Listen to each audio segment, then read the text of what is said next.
happiness was a part of Tony. Overnight, it had transformed from a company we co-founded 10 years before to one of the ways that his legacy would live on. I was re-inspired to live out our company's purpose with even more impact on the world.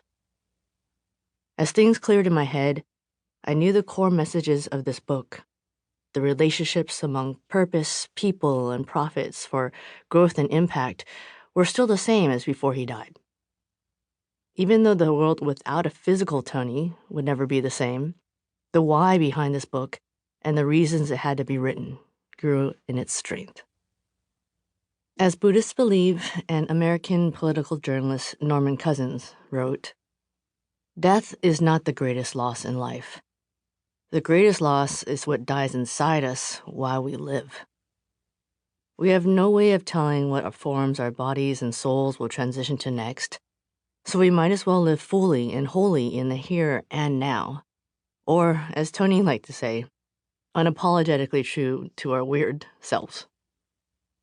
I learned this when my dad died, and now that Tony's passed, it couldn't be a bigger truth to me. We all eventually lose the things we love, including ourselves. But if we can accept this truth, the why behind our existence is clear.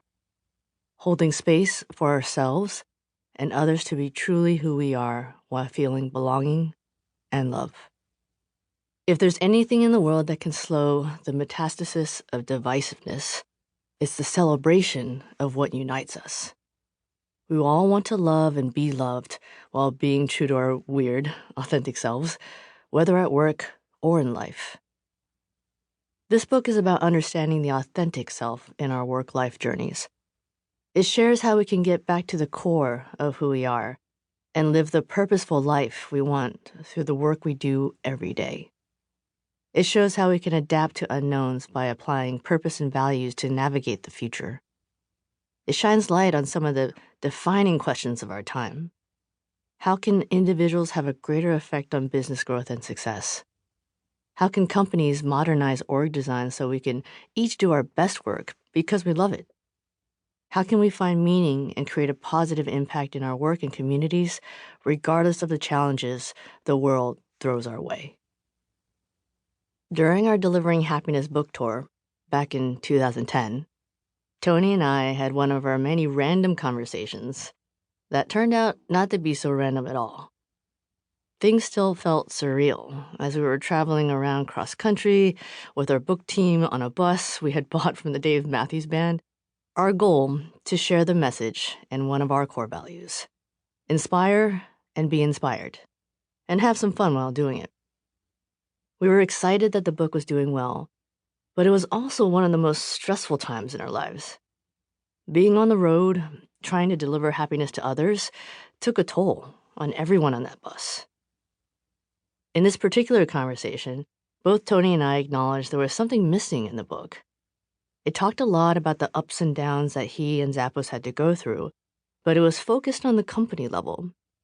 The book showed that happiness as a business model can sustain a company, but it didn't highlight that the business model really has to start with the sustainable happiness of the individual.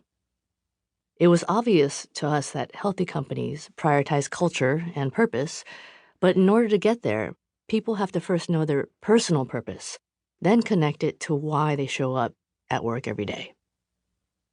While Tony and I didn't predict that culture and purpose would eventually become common words in boardrooms and lunchrooms, that conversation seeded one of DH's biggest learnings between then and now: that the building blocks of a company's sustainable success start with every individual member's purpose and values being aligned with those of the company.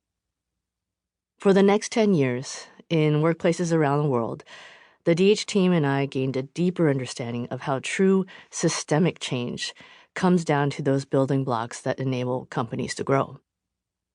Creating this bridge between the company level and the individual level has been one of our main focuses at DH for years now.